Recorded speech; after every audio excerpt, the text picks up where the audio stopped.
a suspendu le soleil jusqu'à ce que tes ennemis soient ton marche à terre. La révélation de la prophétie, le mystère de la... Ne te culpabilise pas. Un marabout devant ta porte va te lancer des filles. Tu le regardes et tu commences à lire. Dis toi-même, dans le moment où tu es en train de parler, peut-être avant de sortir, voiture va te ramasser au mon ami. Si tu es malade, fais la paix avec moi. Sinon, toi, ils vont te pleurer. Il y a des gens qui ne comprennent pas. Un sorcier ne peut jamais défier un chrétien. Il y a précisé un chrétien.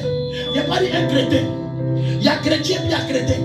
Parce qu'un chrétien, c'est un petit Christ. Donc, un chrétien, c'est celui qui ne connaît pas sa valeur. Amen. Tu ne comprends pas de quoi je parle. Un chrétien, c'est celui qui vient pour ton nom pour chercher l'église. Mais un chrétien, là où il a assis, quand il écoute la parole, il sait déjà où il faut mettre sa racine. Un chrétien, c'est celui qui vient pour notre j'en ai la paix, et puis il va chercher paix spirituelle. Mais un chrétien, lorsqu'il a assis, il tire racine. Il commence à faire racine. Parce qu'une prophétie, lorsqu'elle arrive, quel que soit le temps, elle va se révéler. Et sans 5 francs, tu vas payer. Le seul sacrifice, c'est la persévérance que tu dois faire. Et ton sacrifice, c'est la persévérance. C'est ce que Dieu me demande. Il dit, ma fille, sois persévérante. Mon fils, sois persévérant. Parce que la première bénédiction sera plus grande que la deuxième bénédiction. Et qui comprend de quoi je parle. Qui savait que Ézéchiel allait se lever pour aller prophétiser sur un cadavre. La Bible nous a même pas parlé des cadavres. La Bible parle des os. Ça veut dire que quelqu'un a enterré, pourri. Et tout était squelette. Et même on cherchait que le soleil puisse dévorer tous les os. Parce que tout ce qui est sur l'homme, le corps était dans la terre. Mais la Bible nous dit qu'il y avait l'esprit de Dieu qui se mouvait sur les os. Mais le Seigneur veut travailler à travers quelqu'un pour opérer ce miracle. Dieu regarde dans les néants. Il va sortir son prophète. Je n'ai pas dit un pasteur. Je n'ai pas dit un apôtre. Je n'ai pas dit un docteur. J'ai dit un prophète. Dieu dit un prophète.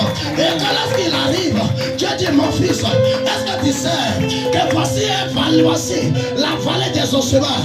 Tout cela, c'est le peuple d'Israël. Ils m'ont été chers. Mais à cause de la désobéissance, ils ont été livrés à la mort. Mais mon enfant, est-ce que tu sais que même si ton ennemi te met à terre, mais moi je suis avec toi. Même si ton ennemi est au bout, quelqu'un te prend.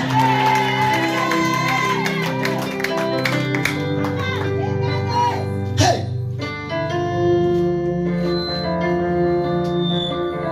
La prophétie est une révélation. Que sort de la bouche de son serviteur, elle ne retourne pas. C'est pourquoi les prophètes sont très dangereux.